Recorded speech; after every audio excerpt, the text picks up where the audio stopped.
our special guest speaker.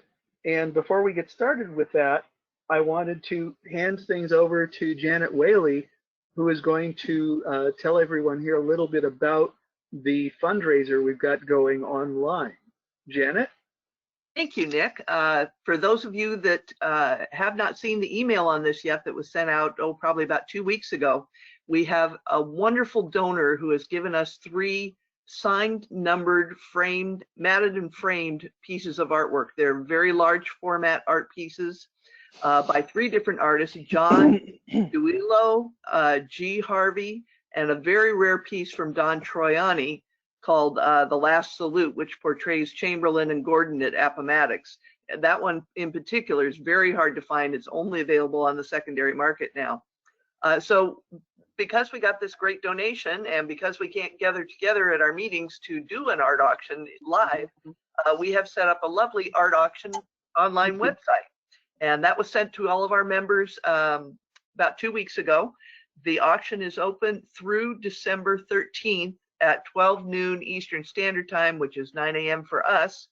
And you can look at the artwork, you can see the measurements, get a description of the art pieces, and decide whether or not you'd like to bid. And if once you've signed up to bid on an item, if somebody else places a competing bid and outbids you, you will be notified by this program that you've been outbid so that you can put another bid in at a higher amount. The website is www.biddingowl.com/Pasadena CWRT. So you can go on that online now and check out the site, check out the bids. There are minimum bids for each of those pieces based on their values on the open market. We will be sending out another reminder to all of our members on our email list right around December 1st to keep you apprised of what's going on with the art auction, but we're hoping that you'll take advantage of it.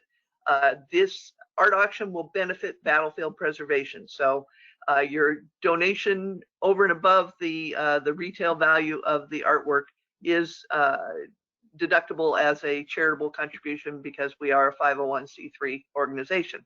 So I hope that you'll take advantage of it. It's a great opportunity for us as a roundtable to be able to put these pieces out to our membership.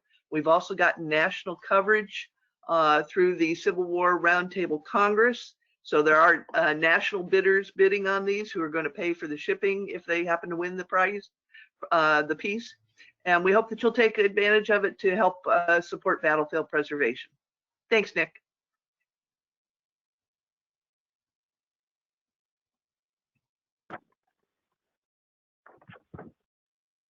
And actually, I'm going to hand things over to Janet again because Janet is going to introduce our guest speaker for this evening, as Michael isn't here. Nick, did you want to talk about our next program in December, our show and tell? Oh, yes, I can do that. Traditionally, every December meeting, we do what we call a show and tell, and that has been a lot of fun. It would be nice to have even more people participating, but this format makes it a little bit tricky. So we're trying to work out the details of the best ways to present things. The whole idea of the show and tell, though, is for something where if you've acquired something or learned something during the year that would be worth a short presentation to the group, but not worth doing a full presentation, like 5 minutes versus 45 minutes. The show and tell is your opportunity to do that. In the past, we've had pieces of artwork, books, weapons, all sorts of things presented in person. This time it would have to be something where you'd be able to present it on your computer screen. So just bear that in mind, and if you come up with something, feel free to share that. And we'll be doing that on December the 22nd, I believe is the date of the fourth Tuesday in December. And so that's what we have in mind. And we'll be announcing the January through spring presentations very soon. For those of you who haven't noticed, we're still in the middle of a bit of a lockdown. And in addition, until this last week, the library auditorium we've been using wouldn't have had any place to sit. The restored seating for the Pasadena Library's auditorium has arrived and been installed. I finally had a chance to go in there myself and sit in one of the seats. It's basically, they look just like before, but they don't have those annoying springs that pop out and rip your clothing to shreds. So that's a good thing. Those other seats were reupholstered 1920s seats. And so they've replaced them with 1920s looking seats that are 2020 seats. So, but the framework and things like that are still there. And so it looks really nice. But I don't expect us to be able to use that auditorium again until next summer, the way things are going. We want to be able to meet safely, and that's going to require the vaccinations being distributed to enough people to make the gatherings safe. And that the estimates I've been getting from everyone for gatherings in Southern California are to not look for those before next summer. So we'll be doing things online for another few months, we hope. And I hope you all stay well while we're doing that, and look forward to this meeting tonight and to seeing you next month. Now over to Janet. In regard to our lineup for next year, we already have a really good speaker set for the fourth Tuesday in January. You may have heard of him. His name is Gary Gallagher, and he's going to be presenting to us from back east. So he's staying up late to be able to present to us California time. And he does have a new book out, which he's going to be talking about. And we hope that you'll put that one on your calendar for the fourth Tuesday in January. But tonight, we have a very special speaker with us. I have had the pleasure of knowing Brian for several years.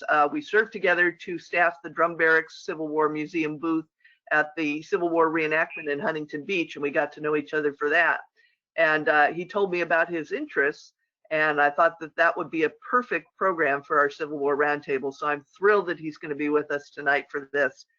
Brian has over a decade of experience in historic sites and institutions in the LA area, with an emphasis on museum education and collection management. He's served as a museum guide at the Drum Barracks Civil War Museum and has started volunteering there in 2010 at the age of 15. So who says that history is dead for young people? I think that he's a perfect example of starting early.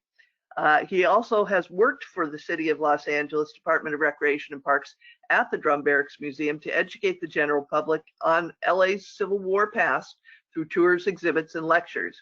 And today, Brian continues to volunteer at local historic sites such as Rancho Los Cerritos, and to work as a gallery and collections coordinator at his local historical society.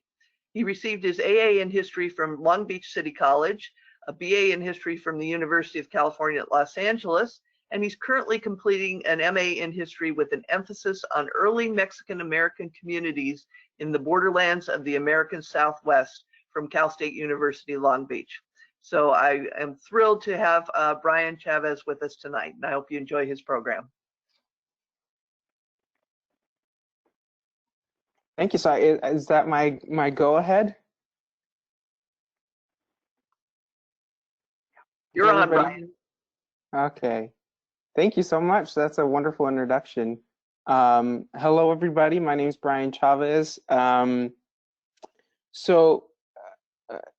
don't have to introduce myself anymore, so I guess that's easy. But one of the things I wanted to talk about is that this pandemic has definitely changed a lot of things for almost everybody. I mean, it really has for everybody. And part of that involves adapting to new circumstances, which is kind of the story I'm about to tell today. And I've had to adapt myself in various ways, including in how I do research and the story I tell. This is a story, as Janet mentioned, that I had mentioned to her about a year ago at the Huntington Beach Civil War days. It is a fascinating tale of Latin American communities getting involved in nation building in the constructs of war, in the constructs of national identity. It's a really, really fascinating story, and I hope that the story I'm about to tell you encourages you to look further into this and do your own research. And on that note, my research has definitely shifted within the last year because of the lack of available sources that originally I was supposed to have contact with. At the start of the pandemic, I was supposed to go to the Santa Barbara Mission Archives to look at the De La Guerra family papers. Then I was going to head over to Berkeley and look at the Bancroft Library and some of the sources there, and eventually go up into Sonoma and look some of the sources there for the Vallejos. And then hopefully spend a lot of my time digging into the LA ones because LA is a central part of this narrative.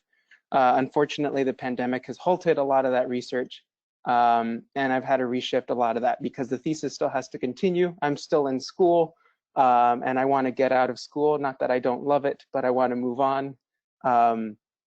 And so the research has shifted to look more at California populations in Los Angeles specifically, and how they navigated the changing times of the American Civil War. So it's going to be a cross between some of Leonard Pitt's argument in Decline of the Californios with a renewed taste, more of Carlos Salamon's take on California agency, and also blending in a new perspective on a favorite of probably many of you. Where is it? I thought I had brought it, but Los Angeles in Civil War Days, which is a classic for many of us for sure. I know many of you have already read it before, and taking a new refreshing perspective that engages the Spanish-speaking communities a lot more. So my research has changed, but nonetheless, this is still a topic that I'm really very much familiar with, and we're going to look at a broader story that again is about adapting, which is something that we're doing today in our present. So. After deciding I wanted to write a thesis on the Californios in American California, I began to explore potential topics of study.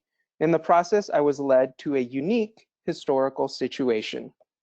A brother, two sons, two wars, all on many fronts. This was the case for Californio Mariano Guadalupe Vallejo, a proud native-born Californian, statesman, prominent landowner, and former general to the Republic of Mexico. The American Civil War had a reputation of pulling families across distant fronts.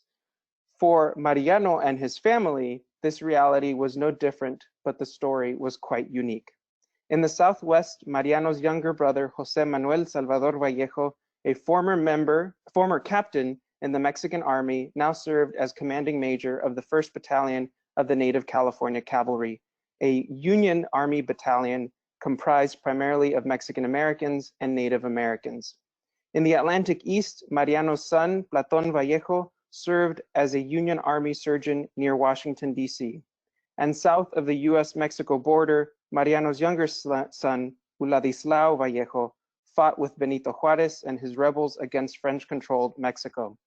Even Mariano himself was not free from the pull of civil war. Though not serving in the military, Mariano played an influential political role as a Hispanic Republican and Unionist in California. His prominence in the state, most importantly, among the Spanish-speaking populations, even granted him an audience with President of the United States, Abraham Lincoln. This moment in the lives of Californios marks a turning point that defined the future of their survival in American California.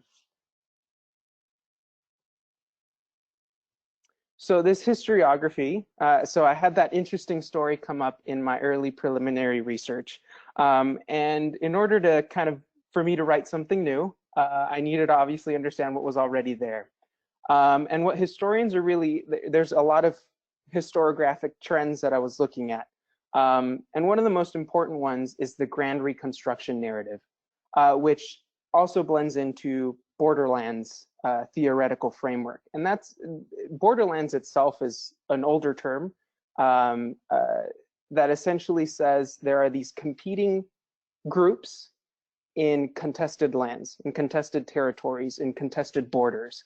And essentially part of that in terms of American borderlands is the battle between the Spanish, the indigenous populations, later Mexico, and then the Americans, and all these different groups coming into contact with each other and establishing borders or contesting those borders. Playing into this is this grand Reconstruction narrative. We all understand Reconstruction as this post-Civil War period of trying to grapple with the reincorporation of the American South, which also now incorporates freed peoples that were once slaves, and trying to assume them into this new American nation. In the grand Reconstruction narrative, which is a new historiographic trend in American Southwest studies, it basically says that no. The Reconstruction didn't necessarily start after the Civil War. It actually started after the Mexican-American War. As soon as the Treaty of Guadalupe Hidalgo was signed, immediately you have the incorporation of thousands and thousands of new people of different backgrounds that were already there, that had already established communities, politics, religions, and now have to become part of the American way, to simplify it. And so that historians are saying that begins the process of American Reconstruction into the modern nation that we get at the turn of the century and into the 20th century. There's also this idea about transnationalism that comes into this, and understanding that there is multiple nations coming into contact with each other, and a failure to ignore the nations that surround the United States is a failure to fully understand the historical record. So in the case of the American Civil War, you need to understand the indigenous nations in the American Southwest, and you need to understand the Mexican nation in order to understand the Civil War in the American Southwest. In terms of how this intersects into Californio discussions, Californians were often kind of seen as not necessarily doing the best job at surviving American annexation and essentially declining. And that's famously, I mean, the kind of paramount monograph that discusses this is The Decline of the Californios by Leonard Pitt, which basically says that the Californios had an inability to come together and form a cohesive group that could counter the increasingly Anglo-Americanization of California, and essentially their inability to combat the rapidly changing period resulted in their decline. And historians are now challenging that, and I'm one of them, and hopefully I'm successful. We'll find out. But now that you understand kind of some of my backgrounds in framework and historiography, let's go on into some historical questions. So some of the questions that I had involve what did it mean to wake up, well, to one day go to sleep as a Mexican or a Californio, and then the next day wake up as an American? What does that mean? That was a question that was proposed by one of my professors in a course on nationalism and American culture. And it's something that I hadn't ever really thought about because I myself have not had to grapple with that. I grew up here and I've never changed to a different country or to a different national allegiance. So it's definitely an interesting question that I definitely asked myself in this case. And did it change, right? So did once you became American under, let's say, a treaty or paper, did you change to assume the identity of that new nation? Did you call yourself an American? Did you call yourself a Mexican? Did you still call yourself a Californio? And so that was one of my central questions. But there was other questions like, how did Californios combat the rapid change brought by American annexation of California in the American Civil War? What did it mean for Californios to fight for a country, the United States of America, they once fought against? Why did Californios fight for Confederate and Union armies? And what does that tell us about the fluidity of Californian loyalty? Why did Californios support Juarez or Maximilian if they regionally isolated themselves and remained indifferent to Mexico in previous decades? And so hopefully I answer some of these questions in the following. But first, let's get an introduction. Who are the Californios? The Californios are native-born Californians born in Spanish and the Mexican periods of California. They historically saw themselves as elite landowners, the descendants of Spanish nobility, the caretakers of Alta California. They regionally distinguished themselves from other Mexicans who they called Mexicanos de la otra banda, from another branch of the Mexican nation. They also distinguished themselves from non-Christianized Indians, calling themselves la gente de razón, people of reason. Their economy, politics, and society were shaped by a ranching culture not unlike Mexico's hacienda system, where rancheros managed vast lands and Indian labor maintained them. Vallejo, Pico, De la Guerra, and Dominguez were among the most prominent of the Californio ranching families, though they were not the only ones. These families ruled Alta California. Feeling disconnected to Mexico City, they often served as its body and government, preferring native-born Californians to Federalist tyrants. With the American conquest of California in 1848, Californios inevitably faced the harsh reality of becoming a conquered people. Their claim to elitism, regionalism, and seeming absolute control over California could no longer survive, at least not in its original form. From the moment of California's acquisition, promises of equality and protection for Californios under the flag of American citizenship were broken. The gold rush of 1849 rapidly changed the entire population of California. The mass influx of immigrants from all over North America and across the globe rapidly reduced the Californio influence, as they were overshadowed by the state's total population of 100,000 to only 13,000 Californios in 1849. Furthermore, rancheros like Mariano Vallejo found themselves in legal crisis over the validity of their Spanish and Mexican land grants. The land law of 1851 forced Californios to provide legal proof of ownership to an extensive acreage of California that they possessed. Time and the cost of legal services were not in their favor. As a result, many lost the majority of their original lands. The law's drafter, Senator William Gwynn, and his many Anglo-American supporters hoped the bill would encourage Yankee homestead, stating directly on the land of old claimants and thereby force the latter to relocate, end quote. Furthermore, racist government policies and law enforcement reduced Californios to marginalized second-class citizens. For instance, the Greaser Law of 1855 allowed officers to stop, question, disarm, and detain any suspicious-looking Mexican or Californio or indigenous person. Thus, the criminalization of Mexicans became normalized and protected by law. The Treaty of Guadalupe Hidalgo violated. In response to this immense change, Californios adapted to their new realities and molded the foundations of their future in American California. And I would argue that no period best describes this than the American Civil War. Once an anti-federalist demographic that favored a feudal landowning class as the rule of law, their politics in the midst of the American Civil War demonstrate a citizenry demanding a seat at the table with increased national and federalist identification and rhetoric. The Union did well not to underestimate the strength of Californios or even Latinos in general, for their allegiance lay with the power who could secure their rights promised under the treaty just signed 13 years before. 2 months into the American Civil War, federal troops invaded the heart of Virginia with the hopes of quelling an unthinkable rebellion by the southern slaveholding states. As the Battle of Big Bethel raged in Hampton, Virginia in June of 1861 with no clear Union victory in sight, Washington additionally drew its attention towards contested loyalties and unsteady peace in the American Southwest. In Southern California, the stability of Union loyalty rested on the ability of government officials to secure the support of the Spanish-speaking population. With secessionist pressures mounting in the state, the Lincoln-appointed Survey General to California, Edward Fitzgerald Beale, yes, the camel guy, requested that the most respected Spanish-speaking family in the state make their loyalties publicly known.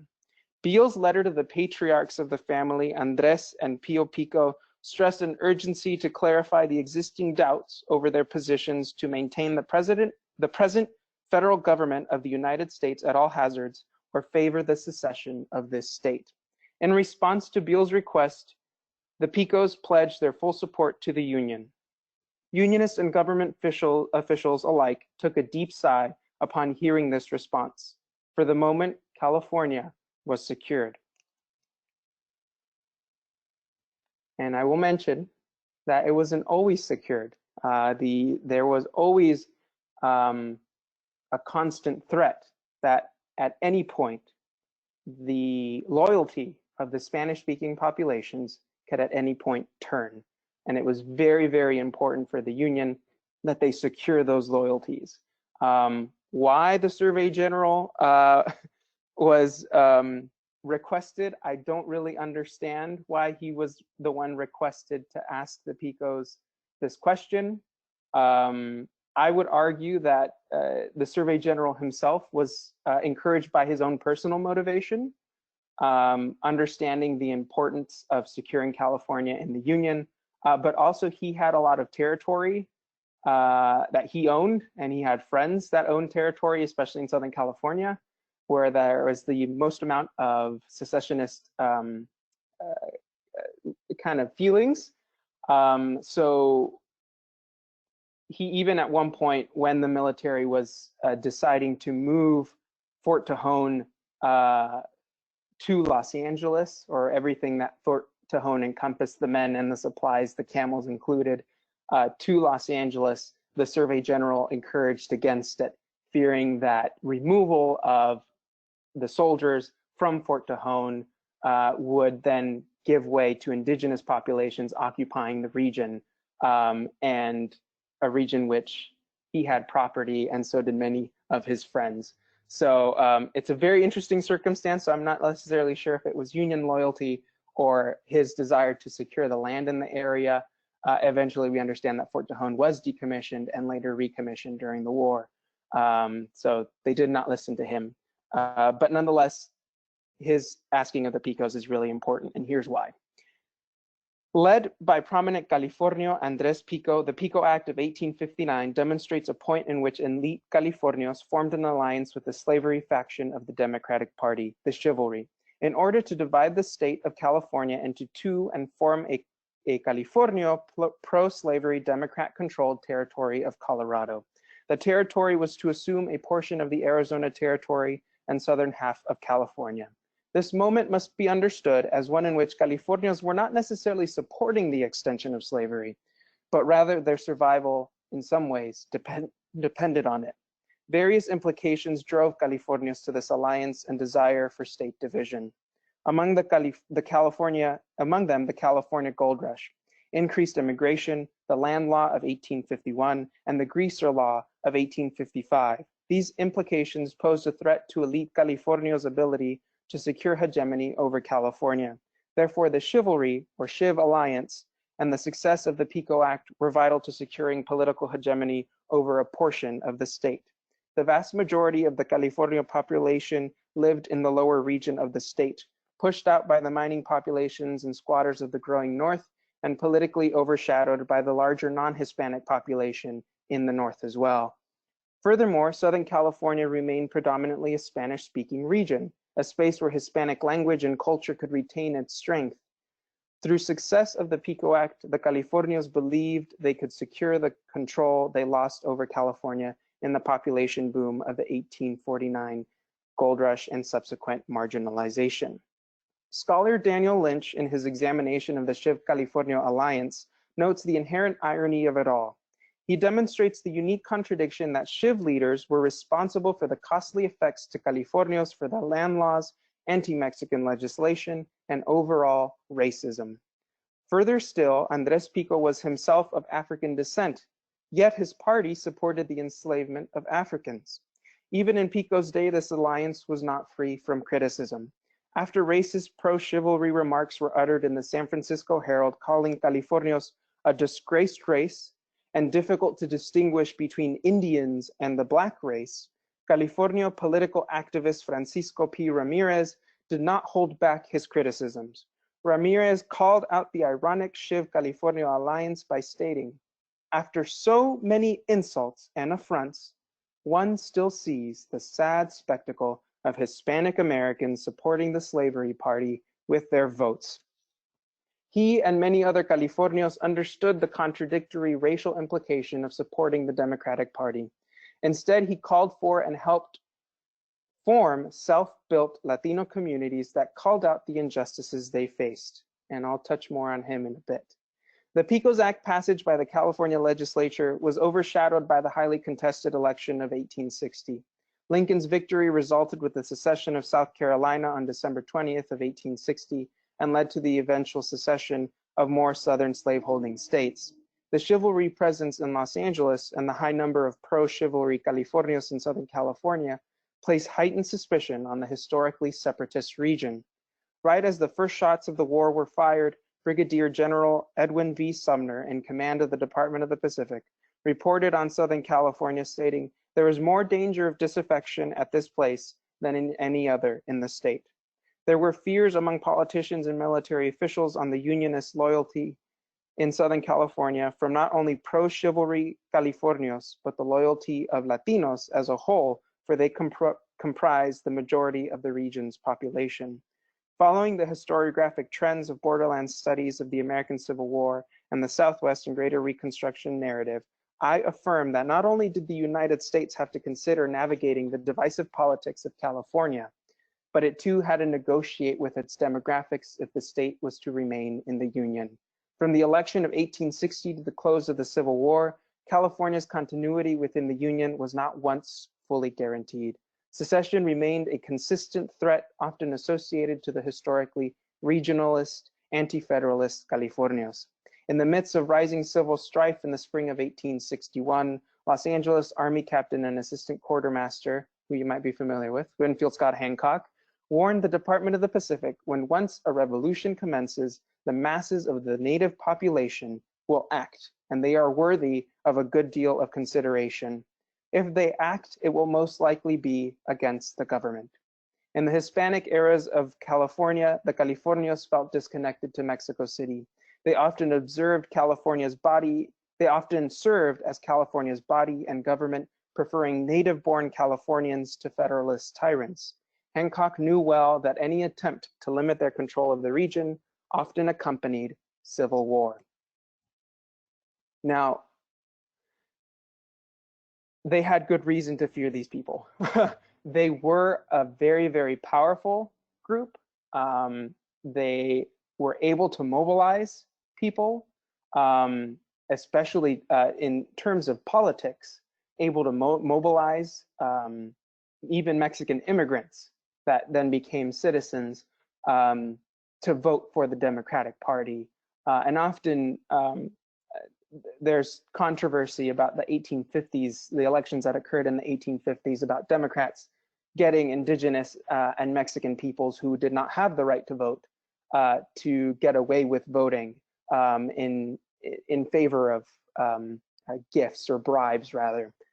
So there's kind of some weirdness with that in terms of Latino population supporting the Democrats, but we understand that there were more prominent individuals of the Californios from prominent families that did strongly support the Democratic Party. And part of that, again, comes with this idea that through this alliance and through the creation of the territory of Colorado, or at least assuming control of Southern California, the Californios could once again have some form of control over a California that they feel they're consistently losing their grip over. When it came time to war, they also took matters into their own hands. Democrat and anti-unionist Tomas Sanchez, who was the sheriff of Los Angeles at the time, he's the gentleman on the far left with the beard. Well, both of them have a beard, the thicker beard. He actually helped organize what is known as the Los Angeles Mounted Rifles, a group of about 80 men, many of them of Latino or Spanish-speaking backgrounds. It is the only free state militia to fight for the American Civil War and marched to Texas with the famed General Albert Sidney Johnston after his resignation from the Department of the Pacific. Tomas Avila Sanchez, he did not actually go out to Texas. He continued to serve in Los Angeles, I believe it is until 1867. But nonetheless, he expressed his sympathies and helped organize this group, which again was a successful Confederate militia to form in a free state. And many other Mexican Americans, Californios, or Spanish speakers from the California region would also go and fight in favor of the Confederacy. And we'll see in favor of other groups as we continue in this discussion. I've noticed that 2 bubbles have popped up. Can you guys hear me? Brian, we are hearing you. There have been 2 people that have indicated that they were having audio issues. I have sent messages to them independently, but we've had no issues with your audio that I've seen here. Okay, good. I wanted to make sure. And if you guys have questions that pop up as I'm talking, feel free to put those in. I will save questions for the very, very end. Obviously, if you have technical difficulties though, David or anybody, please help me out with making sure to stop me. Yeah. We have had no problems with that. And if you do have any issues, I see several other people have said they had to start and rejoin to be able to get it, and that they're having no trouble with audio. So if you do have audio issues or troubles, just send me a message. You can send it to David, and you should see me at the top as the organizer. Send me a message. I'll be happy to be able to help. Otherwise, I'll let you know, Brian, if there is any problems, but there have been no issues from my side here. Okay, great. Thank you. Okay.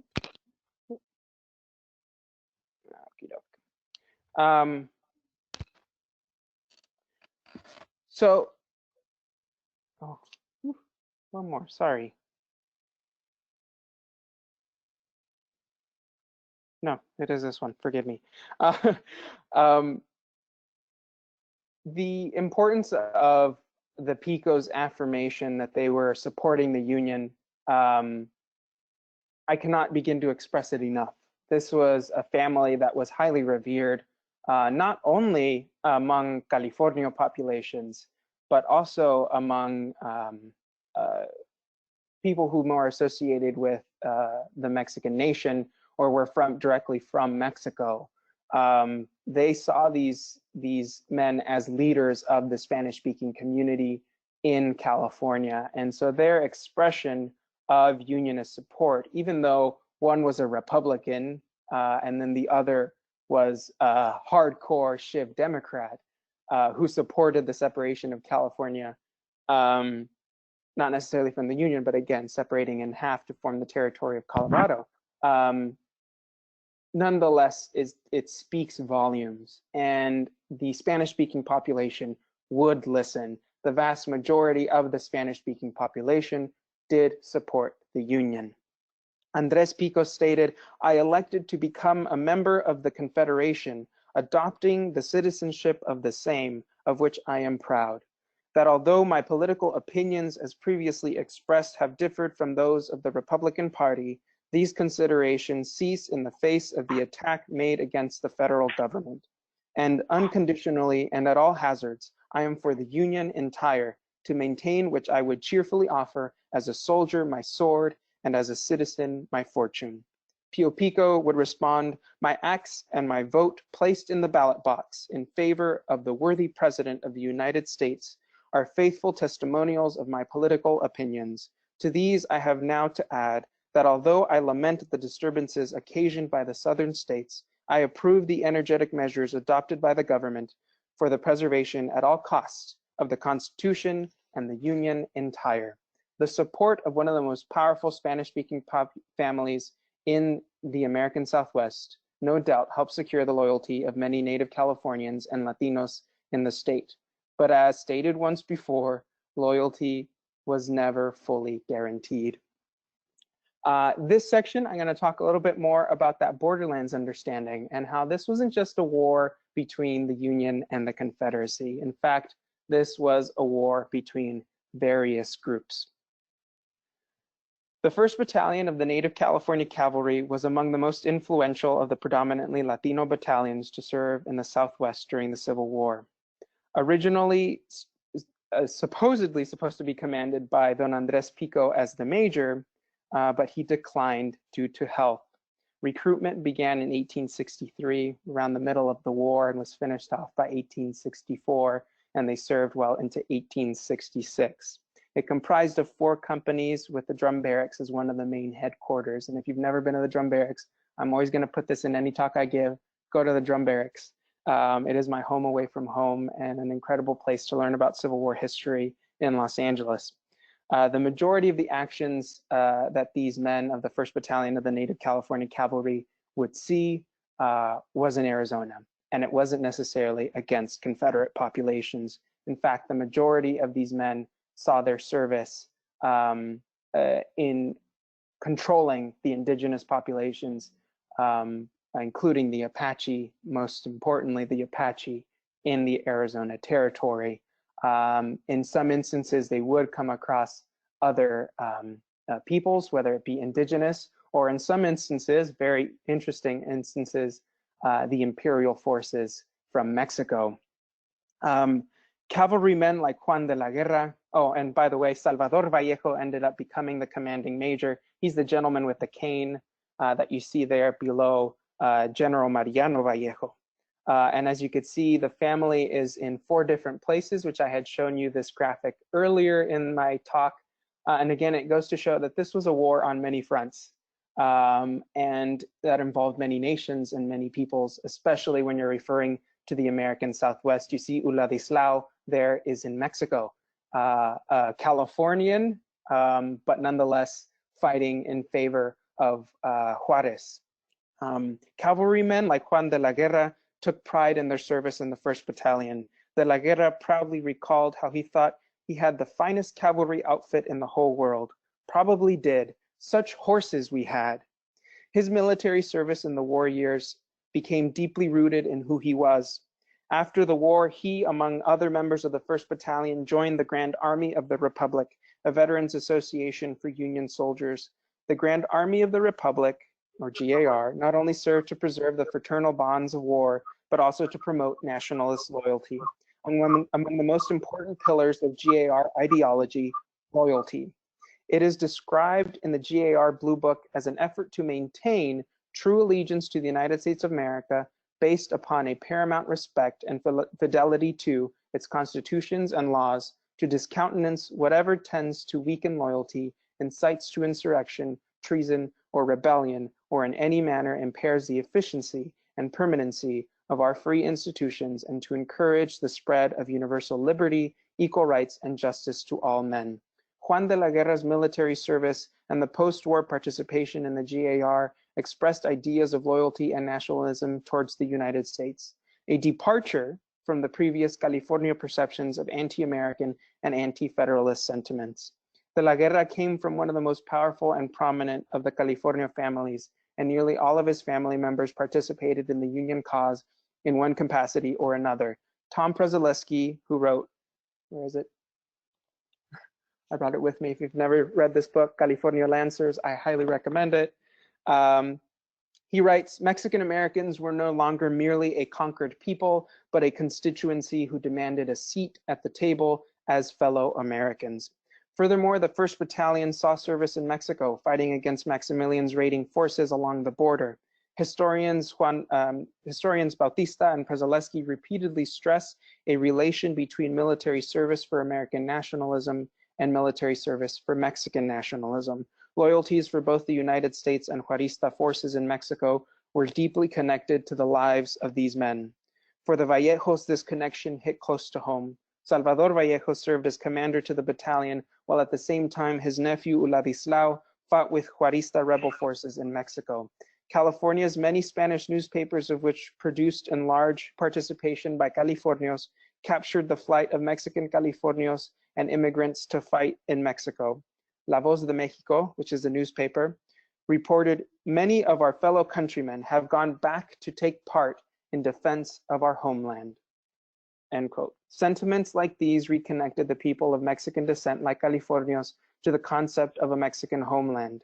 The service of Latino California men in both Mexican and American conflicts hint at the formation of a transnational identity, a blend of both nations.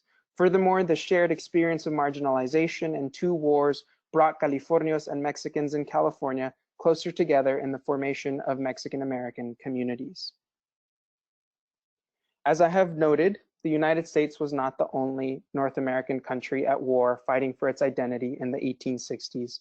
South of the United States, Mexico was in the midst of its own war. The Civil War weakened Monroe Doctrine, allowed for European influence in Latin America to take root once more. France established a monarchy in Mexico under Maximilian and deposed President Benito Juarez. Californios and Mexicans in California connected over what they believed as an infringement on the democratic values both nations were fighting to defend. Furthermore, for the Californios who once identified themselves as different to the Mexican people, the experience of joined racialization and marginalization in their own home of California joined these two together. Thus, war and injustice reconnected Californios to their Mexican cousins they once considered otro, or other. The reconnection between Californios, Mexicans, and other Latino groups in this period strengthened their voice in a repressive state. It is important to note that there was an influx of immigrants to California in the 1850s and 1860s that were not only from Mexico, but came from all over Latin America, including, but not limited to, Peru, Chile, and Argentina. And these, at least I know so far from Chile for sure, Chilenos did fight in the First Battalion of the Native California Cavalry. I can't remember if people from Peru or Argentina did, but I would believe that they did as well, since they were a population present there. Spanish language newspapers produced by Mexicans and Californios blossomed in this period, mobilizing Latinos towards Union and Confederate. Hint, hint, LA Star was not always the most unionist newspaper and was a bilingual newspaper, by the way, and also pushed them towards Juarista and even imperial French causes. Furthermore, juntas patrióticas, or patriotic assemblies as they would be known, designed to inspire Mexican nationalism, gained increased attention among Californio, Mexican, and even Native American populations. They celebrated American independence, Mexican independence, and even introduced the celebration of the victory at Puebla, May 5th, Cinco de Mayo, 1862, as a staple celebration in the American Southwest, formalizing it as a truly Mexican-American tradition. The ethnic and national connection to the two wars and the shared experience of marginalization paved the way for stronger Latino communities in California and the West. Scholar David E. Hayes Bautista argues the formation of identity, ethnicity, and public memory was socially and deliberately constructed during the American Civil War by Latinos responding to the events and changes around them. Furthermore, he stresses this period as the beginning of one of the most fertile periods in Latino community organization, matched in magnitude perhaps only by the heady days of the Chicano movement in the late 1860s and early 1870s. I'm going to show you this little case example. These are two fascinating individuals. First, I'll mention the judge on the right. That's, oh my gosh, why is his name escaping me? Judge Sepulveda, who was definitely a very, very staunch Democrat, backed French forces in Mexico and actually was out there during that period of time. Not the most unionist gentleman. And there was this idea about if more individuals supported the imperial forces in Mexico, that then the imperial forces would support the Confederacy, both through weapons and other means. So there was definitely this desire by more unionist Californios to ensure that that doesn't happen, that the Republic of Mexico is secured under Juarez as rightfully is deserved, and that at the same time, by supporting Mexico, the Juarez forces in Mexico, you are also supporting the Union, because you're not allowing this imperial army or dictatorship to essentially assume to give aid to another enemy. So both are interconnected is kind of what I'm trying to say here.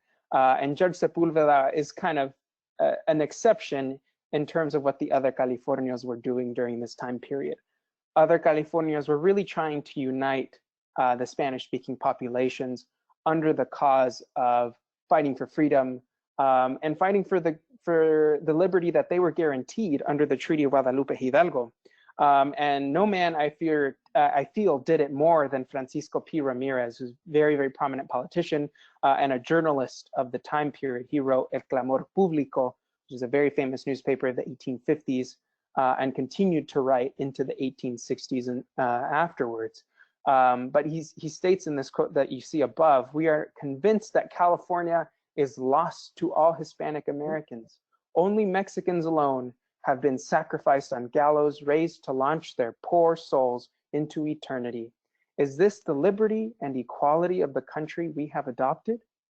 And he made sure to hold the United States accountable and to make sure that they're holding it accountable because not because he wants to leave, but because he wants to stay. And so his desire to remain in the Union and to encourage Unionist support was a way also of rallying Latinos towards a political and social mobilization against something that they were promised. Article 9 of the Treaty of Guadalupe Hidalgo says the Mexicans who in the territories aforesaid shall not preserve the character of the citizens of the Mexican Republic conformably with what is stipulated in the preceding article shall be incorporated into the Union of the United States and be admitted at the proper time to the enjoyment of all the rights of the citizens of the United States according to the principles of the Constitution, and in the meantime shall be maintained and protected in the free enjoyment of their liberty and property and secured in the free exercise of their religion without restriction. And Ramirez saw that the United States was consistently violating that. And so he saw, like many political activists, that a way, even today, that a way in which you could affirm yourself, that you could continue your cause and show your humanity is not by stepping back and letting, your dehumanization occur, but by mobilizing your communities, rallying together and fighting for a cause that you believe in. And he was very, very instrumental in uniting these. He was also very instrumental in forming those juntas patrióticas that I mentioned earlier, or these patriotic assemblies that really stressed the importance of having love for the homeland of Mexico, but at the same time love for the current homeland of the United States and inspiring Mexican-American nationalism. So this is the beginnings of this kind of Mexican-American identity. And one last thing that I will note here, well, I'll hold on that one for a bit. Let's move on. Okay, so I will note though that in this story, we do see incredible activism. Francisco Ramirez fought extensively against racism. He not only fought against the racism that was inflicted on Californios, Mexicans, and indigenous peoples, but he fought for the rights of Chinese people. He fought Chinese immigrants in California, as well as African Americans living in California. He saw that the cause of fighting for rights was not just one limited to the people who historically were in California for a long time, but also for those coming in, and made sure that they were protected as well.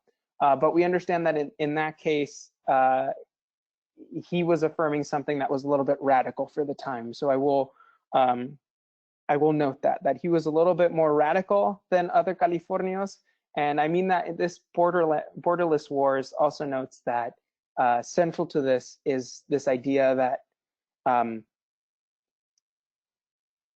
they also had the First Battalion of the Native California Cavalry had to launch the majority of their military actions against indigenous peoples.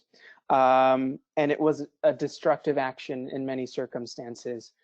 General James Carleton, who assumed control of the New Mexico region and as well as Arizona Territory, really helped push this idea that the main invaders in this area that are threatening both the civilians, mining populations, as well as the military in the area, and are infringing on our ability to move Union forces in that area efficiently were the indigenous populations. And so Carleton really helped push the beginnings of what we would call the reservation system. And so it was not the most friendly. I didn't know that. We have a very favorable view of James Carleton at the drum barracks. So when I went to New Mexico and I took a tour of the museum, I was quite shocked with what I heard. And I highly recommend you see more of the, you learn more about what actually happened to the indigenous peoples done by the military in the American Southwest, because it's not a rosy picture. And how does this fit into the Californios? Well, essentially many Californios, Mexicans, and even Native Americans serving in the Union Army had to essentially wage war on a people who they shared cultural and ethnic similarities with. This inadvertently creates a new social order that advantages some brown communities while disadvantaging others. This differs from the California community building that we have seen previous, and instead looks at the development and maintenance of ethnic and racial borders as a method of surviving Americanization of California. Elizabeth Haas argues that with the American acquisition of California, race identity became central to the construction of national identity, with American being equated to whiteness. The notion of white racial superiority reaffirmed the equation of white with the American and citizen. Thus, it is my belief, evidenced by military, political, and social actions executed by Californios during the Civil War, that racial superiority was in part rooted in the transformation of California identity. Racist ideologies and the power dynamics enforced by Californios are uniquely a product of the legacy of New Spain's racial caste system and gente de razón ideology, as well as the process of adapting American nationalism and a desire for American homogeneity in the West. And so kind of what I mean by this is that in the racial caste system of New Spain, once Spain left, the racial caste system didn't leave. It was definitely there. And you even see it up into the Mexican Revolution in reaffirming what is the top racial caste, or what is one of the top racial castes. And some could argue that whiteness and Europeanness in Mexico, or color, still matters in Mexico today. There is still racism in Mexico and racial castes in Mexico. And this definitely plays a role in the development of California identity, in assuming in some instances a more European identity, ignoring the indigenous or mestizo, or in some instances, or even African past, and assuming whiteness. And you see that especially a lot in the testimonios that were gathered by the Bancroft Library in the later 19th century, where these Californios, a lot of California women especially, I don't know necessarily why, were very comfortable with saying, I come from a strong European stock. I'm of European stock. I am not one of those Mexicans, or I am not one of those Indios or gente bárbaros, barbarians. So they really made sure to delineate those lines. And they also helped start the beginning of the Spanish fantasy and recreating a more white perception of the Hispanic past. And in reality, the vast majority of people that came here when, quote unquote, the Spanish came, were a very diverse, very mixed group of people. They were not your traditional Spaniard, as you would assume. But I mention that because it is important and it can't be dismissed, but it's not so much the central part of what I'm talking about here. One of the interesting things to occur also during this time period is not only do you have wars happening below you, wars happening to the left of you, or rather to the east of you, but you also have things that are completely out of your control. The drought that began in 1862 and lasted until 1865 is important to understanding the implications of the destruction of the California economy and ranching culture. With the decimation of the cattle ranching industry, the very livelihood Californios and their Spanish and Mexican ancestors held onto for hundreds of years was in essence gone.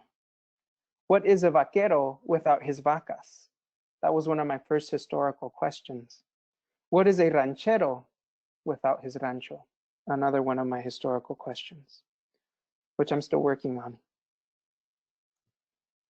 Unfortunately, in 1862, at the start of 1862, there was a period of severe flooding, nonstop rain.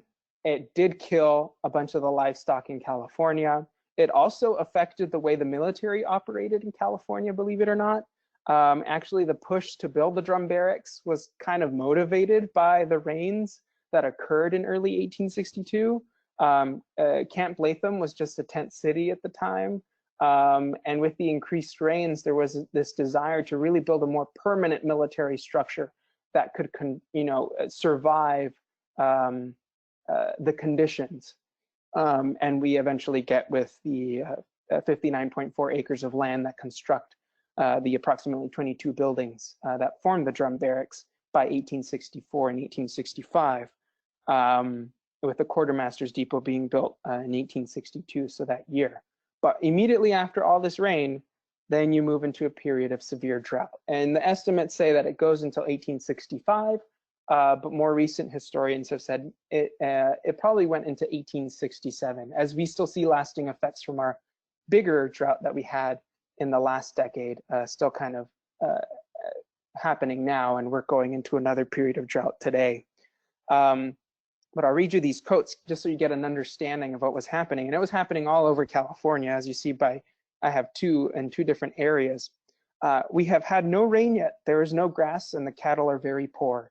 Your rancho men report a great many dying. Should we have no rain, your cattle buyers will get nothing but hides and bones. C.R. Johnston, foreman to Don Abel Stearns, Los Angeles, 1863. The ground is very dry and dusty. Many are becoming alarmed, for the safety and prosperity of the country depends upon having rain. California is suffering, for grain alone has nearly doubled in price, as also almost every other product. Cattle are dying for want of grass in many places. We had a little rain early in winter, but none lived. N.A. Chandler, Mining Observer, San Francisco, 1864. Various scholars have agreed that the loss of ranch lands, no matter how much Californios tried to hold on to them, was not possible in California's changing social and economic landscapes. Previous legislation and land speculation took much of the Californios' acreage, but the drought appeared the final nail to the coffin. The end of cattle ranching's prominence in California became reality in the midst of the American Civil War. Vital to this understanding is not only the implications of this disaster on ranching culture in general, but more specifically how it affected vaquero, or cowboy, identity. Historian Miroslava Chavez Garcia argues that both Californio Mexican men and women found ways to survive impoverishment and adapt to the changing economy. They took on jobs as unskilled laborers, seamstress, bricklayers, agricultural workers, washerwomen, and housekeepers, participating in the newly growing urban and agricultural economies of California. Furthermore, wool production also became a means through which California families could survive, could save California's ranchos. In September of 1862, the Los Angeles Star hailed the incredible efforts made by California ranchos in their efforts to increase wool production. The Star reported, "Wool has attained a prominence and importance truly astonishing to those who can look back on the olden times of the cow counties. Wool growing is now one of the most important interests in the country." End quote. Though much of the wool production began to occur in ranchos increasingly owned by Yankee businessmen, Californios, still under the possession of some of their rancho lands, small or large, sought to participate in the new wool economy as well. In a list of Los Angeles County wool producers, approximately 37% of the listed wool producers of Los Angeles County bear Spanish surnames. The list includes prominent Californios such as Pio Pico and Jose Maria Avila. These transitions indicate California adaptability to California's changing economy and culture, an exertion of California agency that definitively counters Leonard Pitt's thesis. Manuel Dominguez was one of the main people too that actually survived off of shifting from cattle over to sheep. Sheep in some instances were drought tolerant. They're raised throughout the American Southwest. The churro is one of the more famous ones that was raised here in California, as well as in New Mexico and Arizona, most famously by the Navajo. But there were varying degrees to Dominguez's success as well as to other rancheros. Unfortunately, to be able to shift from a cattle economy over to a sheep economy was very expensive. You lost your complete livestock almost, or completely because of a drought, or a flood that was totally out of your control. So you lost money there. If you didn't know, something I should have mentioned earlier is that cattle hides really were an important economy of California. By this point, not as much, but nonetheless, they were really, really important.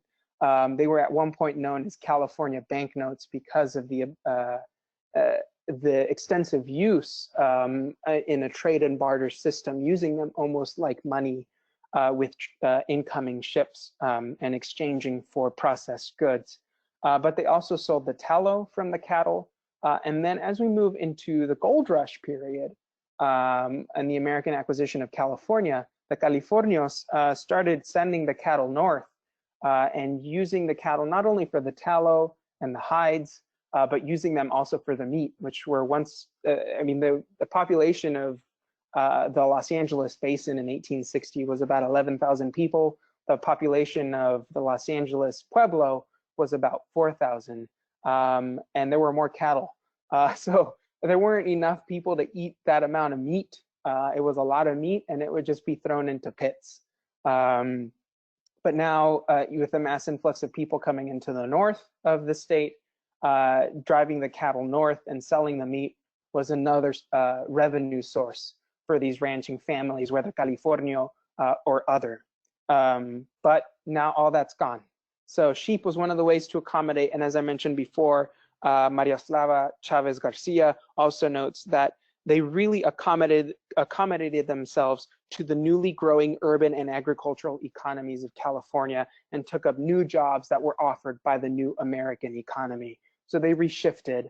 Unfortunately, I haven't been able to dive exactly into what vaqueros were thinking in this time period. A lot of them were illiterate, so I don't have those sources to be able to look at. But I could guess that they adapted, or I know that they adapted and took on new jobs. On the left, you could see some workers at the nearby rancho, which is right by me, Rancho Los Cerritos. The vast majority of the workers at Rancho Los Cerritos were of Mexican-American, Californio, and indigenous descent. And these men would not only do the ranching on the property, but they would also go travel in bands of what is known as sheep shearing bands, or these traveling groups from ranches to ranches throughout California and the American Southwest, offering their services of sheep shearing. And they were highly skilled in this. And if you want to learn more about that, go to Rancho Los Cerritos. That's another place I volunteer at. In conclusion, I'm just going to restate my argument and some of the things that I've been talking about, and then we'll move on into questions. During the American Civil War, Californios modified their identity to survive the changes and pressures faced in American California. For the Californios, their survival depended on their ability to combat the struggles of annexation and assert their right to land and citizenship. They demonstrated this through military participation, political activism, community building, economic adaptability, and racial reconstructions. Furthermore, these actions demonstrate a transformation in California identity as they increasingly adopted a transnational identity rooted in Mexico and the United States, what we would call Mexican American today. Mexican nationalism among Californios formed as a result of their shared experiences of marginalization and culture between them and Mexican immigrants in California. Stronger connections to American nationalism arose from a desire to challenge racial and ethnic inequality and ensure a seat at the table as fellow Americans. The rapid changes that occurred in this period, both in human and non-human control, pushed Californios to seek new ways of asserting their place in California. In the process, their actions played a vital role in the shaping of 19th century America. That is my talk. And now we can move into questions.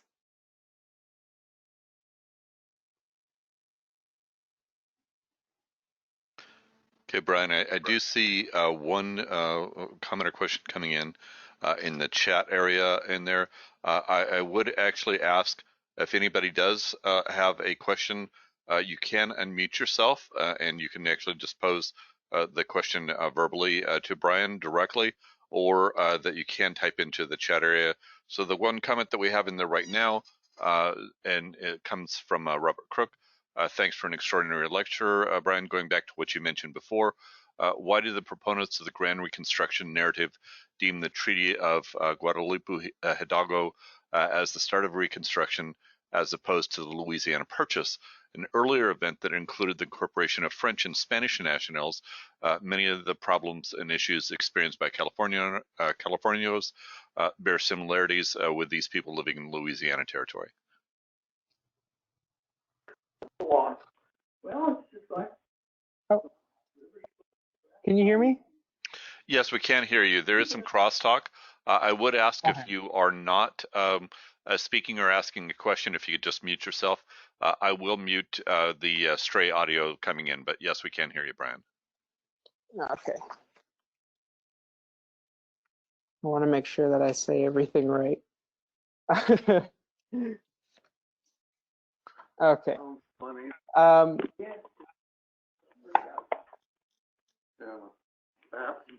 Okay, so that's a good question, and I'm glad that you say that.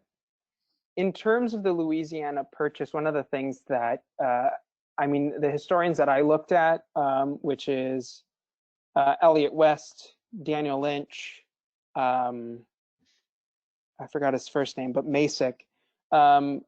One of the central things that they really didn't talk about that, and one of the reasons that I would assume why they didn't say that, going back to the Louisiana Purchase and assuming you have a vast amount of indigenous peoples, you do have Spanish-speaking populations and French, is because the scale of it wasn't as large. And I'll read you a direct quote. This period led to a new racial order that advantaged some and disadvantaged others. West argues the formation of a more perfect union was not only rooted in the period of the Civil War, but rather westward expansion, as much as the conflict of North and South had churned up matters and pushed us towards the formation of American modernity. This changes the narrative that the Civil War served as a catalyst for American cohesion and modernity, and rather extends the temporal scale of the development to the Mexican Cession. In doing so, this approach recognizes the racial diversity and racial fluidity of the West, which is in contrast to the black and white narratives offered by previous historians that saw the development of the West as only rooted in the racial discourse of Southern slavery. You know what? You win on this one, because I think you could totally extend that to the Louisiana Purchase. And I'm going to send an email to Daniel Lynch and say, why is that not the case that it can extend to the Louisiana Purchase? I don't think I could speak for the Louisiana Purchase in terms of all the peoples that were assumed under that in comparison to what was assumed under the Mexican Cession. So I don't think I could properly give you a response, but I'm happy for the inquiry. So I want to look further into that. Thank you. Next question comes from Laura. Actually, two questions about your sources. Please, so I can do more reading. Is the Grand Reconstruction narrative in Eric Fournier's work, and on what source about the cattle hides as California banknotes? Thanks. Okay. A source for hides as California banknotes. That's something I've always said for a long time, so I can't. I don't have the footnote off the top of my head, and that's the term that was used for them. If you want to learn more about kind of the cattle ranching economy,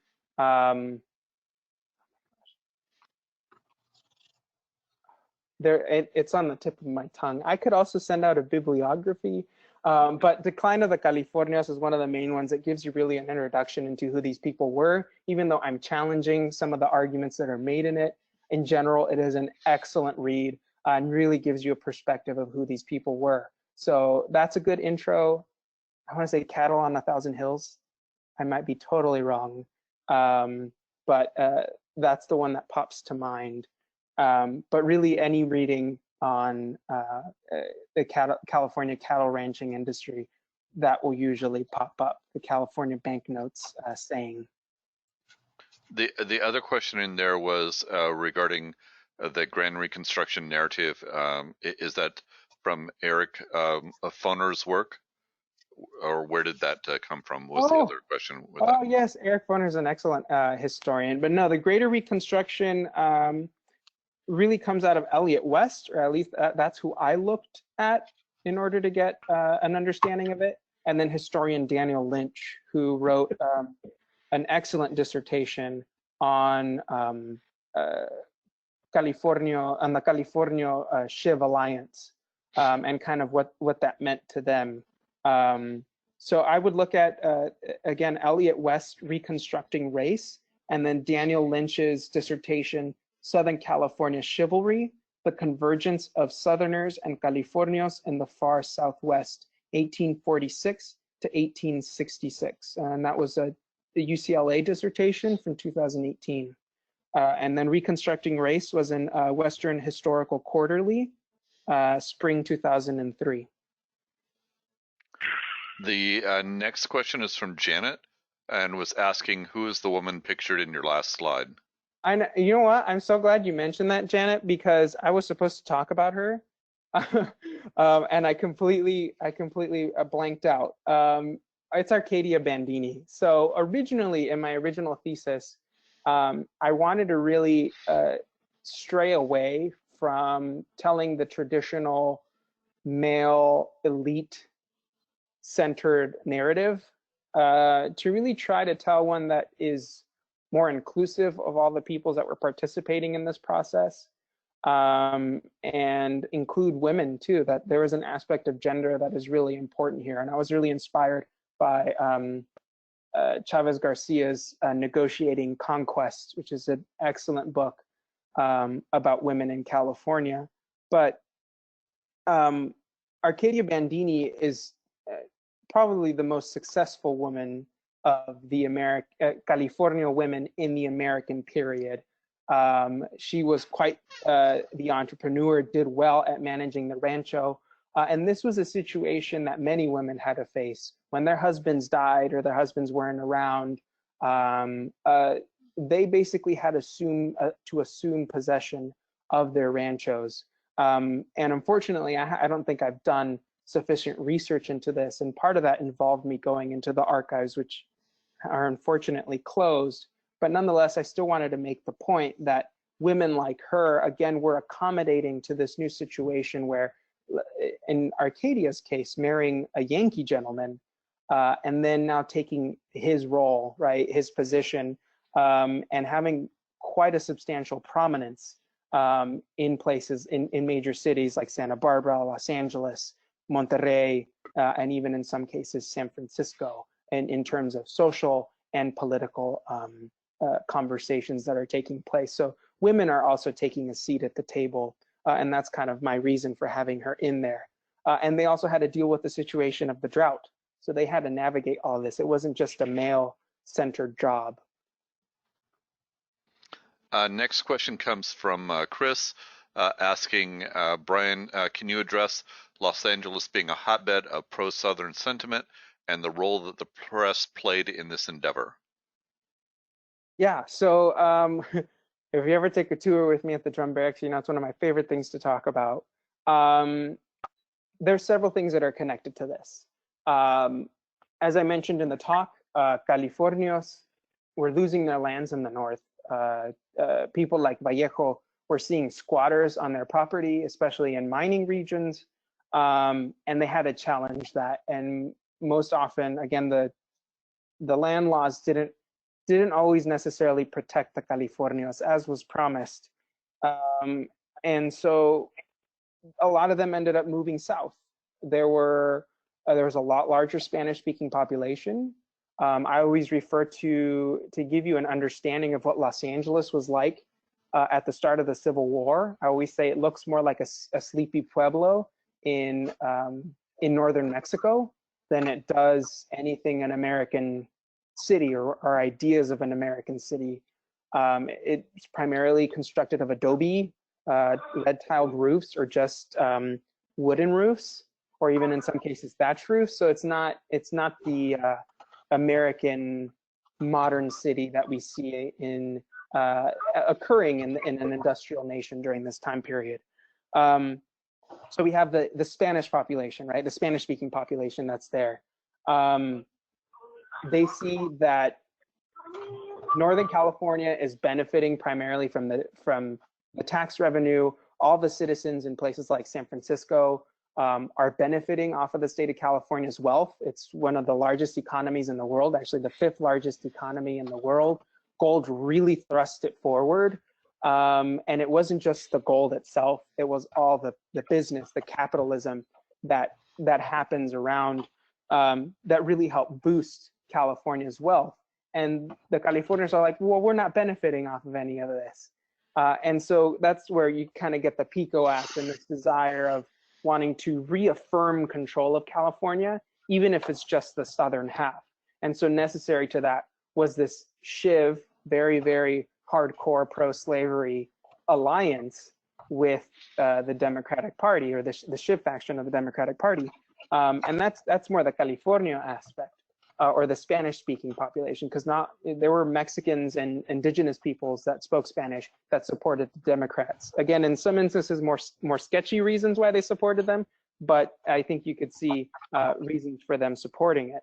But there was also Southerners moving into California, and one of the central things I had mentioned, the camel guy, Edward Fitzgerald Beale. We have the creation of the Overland Mail Route, which is this basically established road that directly connects the southeast of the United States to now the southwest of the United States. And there's constant flow of peoples moving back and forth. And a lot of the population, the American population that ended up settling in Southern California were from the American South, and they inevitably brought their ideas into Los Angeles and into Southern California. And their politics dominated the state for a long time. So I did want to mention, I do see some people posting the same comment or question a couple of times. I am reading them. If you have sent it to the organizer or sent it to everyone, I am reading them in the order that they have come in. So if you're wondering why your question hasn't been read, it's probably because that there were others that got in ahead of you. So I apologize about yours not being there at this point, but we are reading them in the order that they've come in. There are a couple of comments going back to the question on the banknote. Laura says, thanks. A lot of people cite the banknote, but I've not been able to see a source. And then Chris says, refer to Richard Henry Dana 2 years before the math of banknotes. That's correct. Thank you. That's a great primary source. He hated it here, but that's a great primary source. There is another comment on there that from Stuart. In a previous message I had sent to Brian requesting, he explained how Californios lost their right to Spanish land grants in the Treaty of Guadalupe Hidalgo. Okay, so the treaty didn't necessarily, that wasn't what made them lose their right to their land. In reality, the treaty was meant to protect their land, their rights as citizens of the United States. And they had the right to choose to go back to Mexico or to stay. They had a right to do that as well. What we really get is land speculation, issues of land speculation. And again, a lot of this was pushed by the Democrats during this time period. William Gwynn, I believe that's his name, who I mentioned earlier, was one of the main proponents of the land law to essentially speculate over whether the Californios have control of their original land grants or not. And a lot of those questions, they really came up when people started to question them. So it wasn't always that like there was a full review and every single person had to go before a judge. It wasn't that wasn't the case. It was the case that people challenged it. And in the case of the northern areas, as I gave the example before, you have squatters on the ranch lands that are saying, hey, well, you know what? I think this is mine. This doesn't belong to anybody. And then you have to bring the old Spanish land grant or the Mexican land grant. That's, I don't know if you've ever looked them up, but if you've ever go on to Calisphere and look up a Mexican land grant or a Spanish land grant, and they're not your American map. And that definitely played a problem into the speculation as to what you own or what you don't own. Originally, it was definitely on an honor system. A lot of it worked like a feudal society, Spanish and even Mexican era California, where you honor and you respect the lords and ladies of your nearby ranchos, and you respect that from this boundary, from this tree to those hills, belongs to Sepulveda or Dominguez or Pico, or if it's Yankee, Temple, Stearns, or whoever else. But they weren't clearly defined lines, and that posed a problem. And in situations where Californios didn't necessarily have the economic funds to support continuous engagement in the legal fight, then they would unfortunately lose the fight and lose their land. Now, the majority, I will state that the majority of Californios did get to keep their lands to a certain extent, but not the majority of their lands. So land was lost, and that is important to note. But it wasn't the Treaty of Guadalupe Hidalgo that caused it. The treaty was supposed to protect it. It was the land laws, Democrats, and then the influx of people coming for the gold rush that inevitably pushed that land to be speculated. A few more questions and a few comments as well. From Anne, Arcadia, is it named after her? I'm assuming it's referring to the woman in the on the slide that you're currently showing on the screen there. I would think so, but I'm not 100% sure, to be honest. I don't think I could give you a definitive answer. I haven't looked into that. But George, I would think so. We see a lot of California names throughout California. If there was only a way to be able to look online and to be able to find out such a thing. Yeah, somebody look it up. George says, "Dear Mr. Chavez, excellent presentation. Thank you." And my pleasure. Laura says, confirmation of land titles was through the Land Act of 1851, lengthy confirmation process. And Robert says, Anne, I believe Arcadia was a place in Greece. So we have some conflict there. Chris is saying, with the drought destroying the cattle industry in Southern California and the sheep wool emerging as a profitable export in the 1860s, can you expand on this issue and the fact that the Union had blockaded cotton as an export in the South? Oh, I am so glad that you mentioned that. Yeah, I mean, excellent observation. Wool actually started to become more popular during the course of the Civil War. You need to make uniforms, and also you need to make civilian clothes.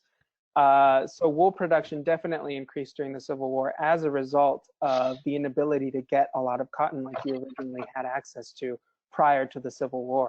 So yes, that is related to that. Those are the questions and comments that I have. I don't know if there were any came in to you directly, or if anybody else has any, you're certainly welcome to be able. Actually, we just had another one coming in now. A couple of ones coming in right together. From Juan, thank you for a very fascinating presentation. And from Roy, the presentation of yours is excellent. It raises some issues that I grew up with. Hold on just a moment. Let me capture. We're getting some audio feedback here. Let me grab that real quick. Apologize about that. Roy is stating the presentation was excellent. I grew up in Los Angeles as a child in the 1940s. I'm an original Californian and have always wanted to know more about the Spanish influences that I was exposed to.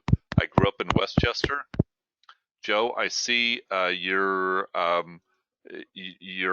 audio. We're not hearing you directly. We are hearing some noise coming in from you, so you may need to call in. But we were not hearing you directly. We're just hearing some background noise. To continue with what Roy was saying in there, grew up in Westchester and was part of the Rancho Bolaño that was still crop farming with several stables around what was an excellent. What was the extent of the Confederate States of America's influence in the Los Angeles area? How intrusive was the slave market in Southern California, and was it brought by the Spanish trade, and was there also existence in the Caribbean trade? Were the Spanish ranchos lost because of political changes brought about by a U.S. expansion in the South? Lots of comments, lots of questions going there. Oh my gosh. Okay, so where do I start? So I know Rancho Bologna. That also incorporates Culver City. Because Rancho Bologna is where Camp Latham was. Yeah. But yeah, Brian, it's actually pronounced Bayona. That's Rancho right. Bayona. I know. Just saying, yeah. What was the extent? And there's Bayona Creek too. Oh yeah. On the way to UCLA. What was the extent of CSA influence in the Los Angeles area? So luckily, there Confederates, active Confederates, I would say, that we are, let's say, coming from the Confederacy and fighting here. That didn't happen. That Confederates formed here. There were Confederates that formed here. Again, the Los Angeles Mounted Rifles. We also had Confederate generals or ranking officers that were here in the area that eventually went east. And some famously, which were friends with Winfield Scott Hancock and have been romanticized as having a dinner with Hancock before leaving off to fight for the Confederacy. I don't know the validity of those claims, but who knows? Albert Sidney Johnston is one of them. But we also have Confederate families that lived here in Los Angeles and had relatives fighting over there while the rest of the family stayed here. Albert Sidney Johnston is one of those examples. Albert Sidney Johnston's family is buried here in Los Angeles. After the Civil War, however, that's a totally different case. You get this idea that the West is a place for good health and rehabilitation. You just went through a tremendously costly, devastating war, both physically and emotionally, as well as obviously taxing on the Union. But it was devastating. And so people needed to find peace. They needed to find a way to relax, especially in the later years. And California kind of became that oasis.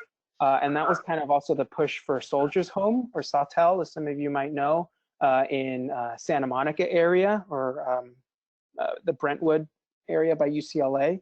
That came up out of a need to have these Civil War veterans, in that case, Union veterans, come over here and in some ways rehabilitate and also recall the fondness of brotherly or fraternity.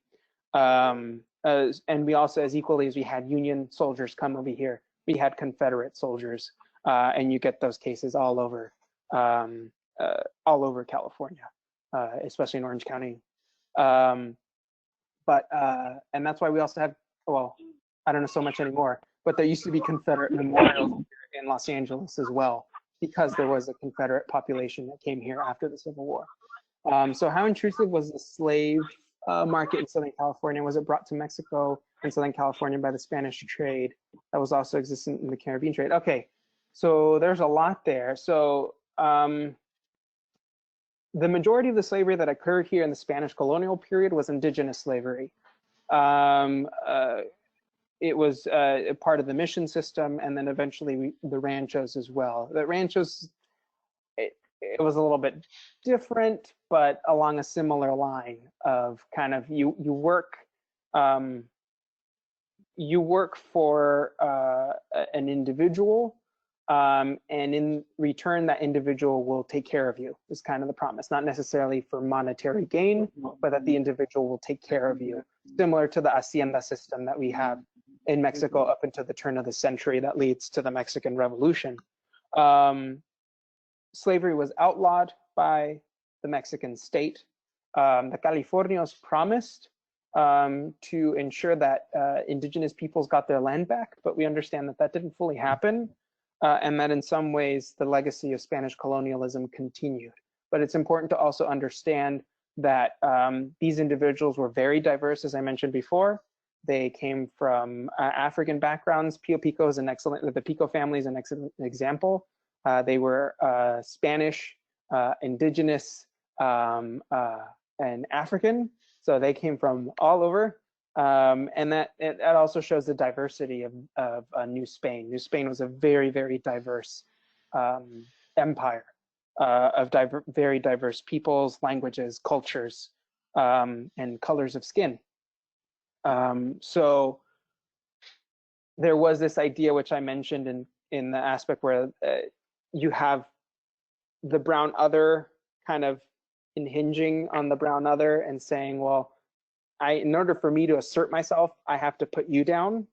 And that did happen, unfortunately. And it happened both militarily, it happened in the ranchos, it happened early on in the missions, but it happened to varying degrees. Now, slavery into the American period, there were attempts by Southerners to bring slaves over here. Biddy Mason is an excellent example of that. But they almost always won their court cases, which is amazing, especially when the Democrats, especially the Schiff faction of the Democratic Party, ruled California. It's pretty surprising that nonetheless, when African Americans, enslaved African Americans, were brought to Southern California, or California in general, they almost always granted their rights. Not all the time. We did have some people that were still in bondage and kind of secretly.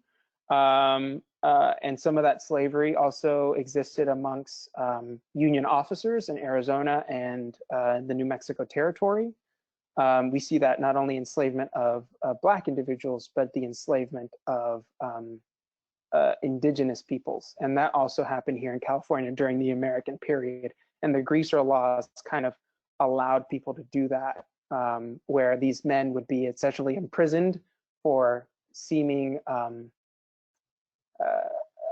not able to appear, for not appearing decent or appearing indecent, and they could be arrested for just about anything, including the color of their skin, in which case they could also be sold at auction at any point, and that also happened. So there was ways in which they legally got away with slavery during this time period, though it's not the Southern slavery that we see in the South.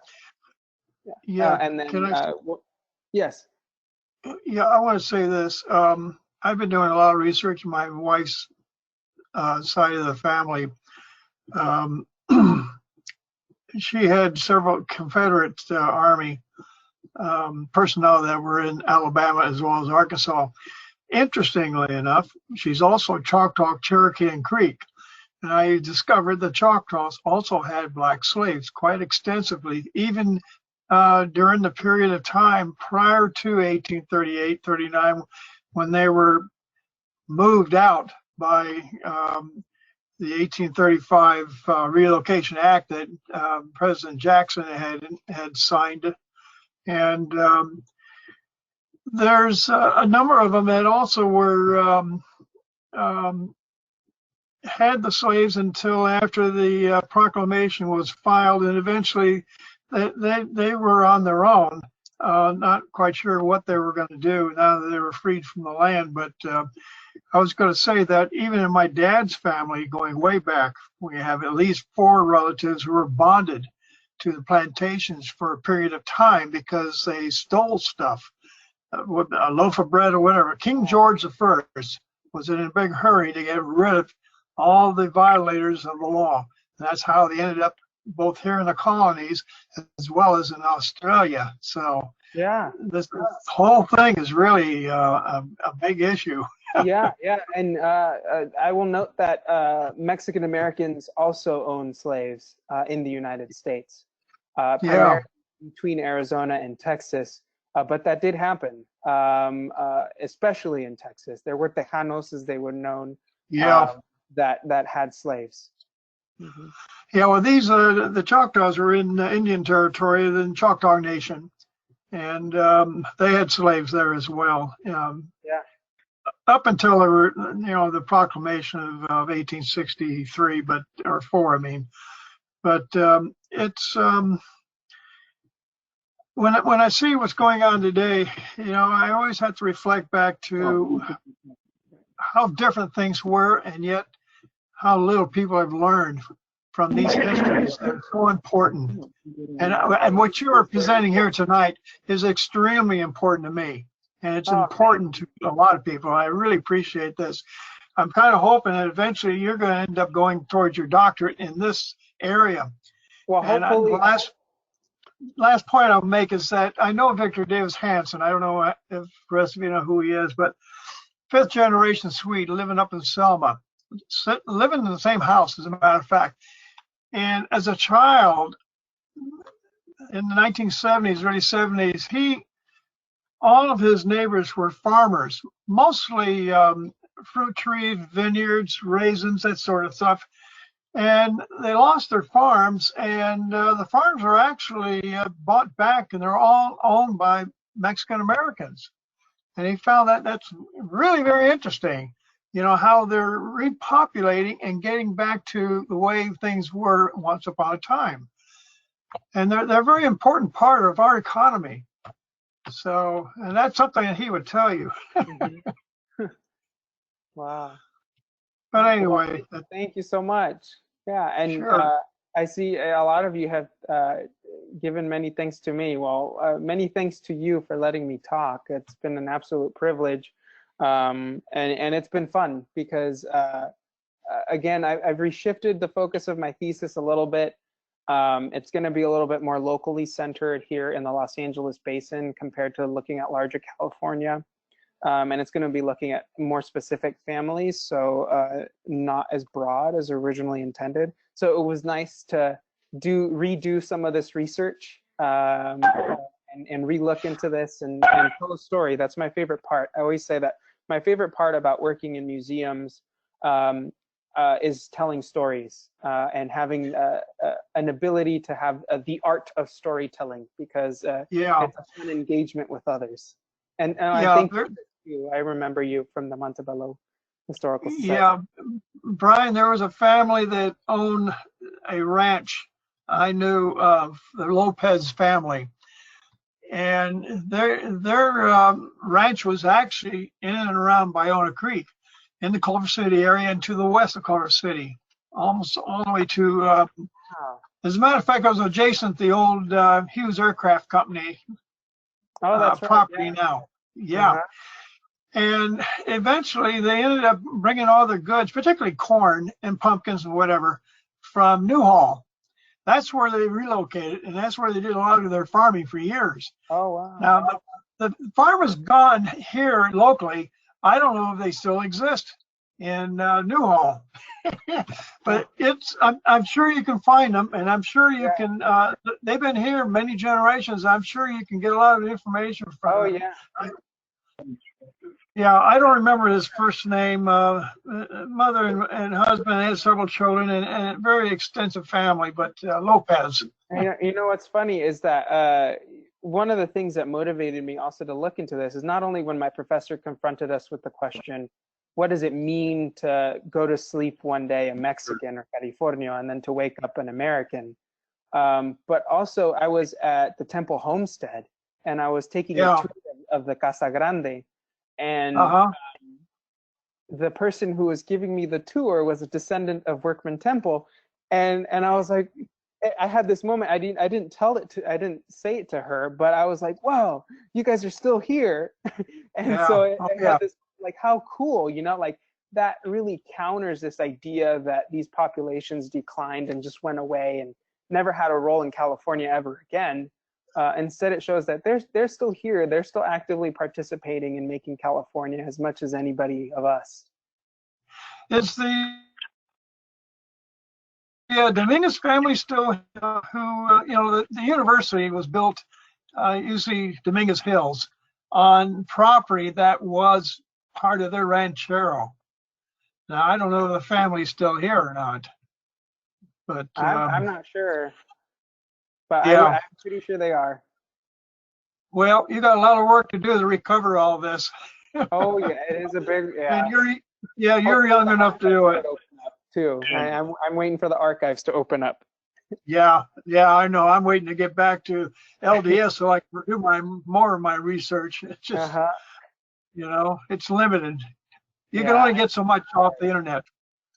But you actually, a good place to go, and I'm sure you've been there, is the Los Angeles Central Library downtown, all the way down the 6th floor, straight down in the pit. that place is amazing. Yeah. It is. It's absolutely amazing. But anyway, I don't want to hold you up anymore, but I appreciate this, and this was a very good presentation. And I hope you come back with some more information someday. Thank you. Hopefully, I'll present the final thesis. Great. Well, Brian, thank you so much for this talk tonight. This has been really unusually informative, and I really hope to see the final version of your work. Oh, great. I'm so happy. I would like to see it too. Thank you for letting me be here. Yeah, I'll make sure to keep, I mean, I know I have contacts with Janet for sure, and now with David. Yeah. I'll make sure I keep you guys updated. Sure. Yeah, please do. Please do. I think the Californians are very, very important in our history here in this state. Kathleen is making a comment that there are 500 descendants of the Dominguez family from 2 daughters, and next year they'll have a family reunion on the grounds of the adobe. Oh, how cool. That's great. Yeah. You guys. Yeah. Any other comments or questions for Brian here? I did record this too, by the way, so we will be posting this a bit later. If you would like to be able to review it or share it with somebody that wasn't able to be here. And that if we do have any other comments or questions, please feel free to be able to jump in now before that we let Brian go here. Thanks, David. It's time for me to leave and go to bed. Very well. So it's nice to thank Chris. So thank you, Kathleen and Chris, for jumping in, and thank you to everybody. It's an absolute pleasure. Thank you, Brian. Well, thank you so much for this talk, Brian. And we'll see you again when the drum reopens. Yes. Right. That probably won't be till next summer. Right. I know. Great things are going. It's sad, but that's what's going on. I can only say that I talked to my daughter. Her husband is a senior cancer researcher, and he does a lot of. He's involved in this COVID-19 research right now, and he doesn't expect to see much more that's going to really be positive change and getting rid of this thing until probably April. Yeah. So in the meantime, we all hunker down. That's all. Yeah, be safe, everybody. Yeah, definitely. Yeah, all of you be safe. And especially those of you who are my age. I'm 80, so. Oh, yes, please be safe. Take care. Take care. All right, thanks, David. Take care, Brian. Good night. Bye.